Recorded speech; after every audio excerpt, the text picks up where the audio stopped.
बीडच्या मसाजोगचे सरपंच संतोष देशमुख यांच्या हत्ये प्रकरणाला तब्बल 2 महिने उलटून गेले, तरी त्याच्यातील मुख्य आरोपी कृष्णा आंधळे अद्यापही फरार आहे। त्यामुळे आता पोलिसांच्या तपासावरच टीकेचे सत्र सुरू आहे। तसेच सुरेश दस हे माध्यमांशी बोलताना त्यांनी कृष्णा आंधळे हा पूर्वीपासूनच सायको मेंबर असल्याची माहिती समोर दिली आहे। तसंच तो छत्रपती संभाजीनगर येथे पोलीस भरतीची तयारी करत होता, मात्र त्यानंतर तो गुन्हेगारी क्षेत्राकडे वळाला। तसेच तो सायको देखील झाला होता। त्याला आपल्या आई वडिलांशी देखील काही देणे घेणे नव्हतं असे यावेळी सुरेश दस म्हणाले। शिवाय तो अनेक गुन्ह्यातही फरार होता।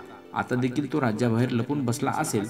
तसंच शिवाय तो नामचीन गुंड नाही, त्यामुळे कधीतरी तो पकडला जाईलच। आमचा पोलिसावर पूर्ण विश्वास असून सरपंच संतोष देशमुख यांच्या मारेकऱ्यांना फाशी होत नाही तोपर्यंत शांत बसणार नाही, असं यावेळी दस म्हणाले।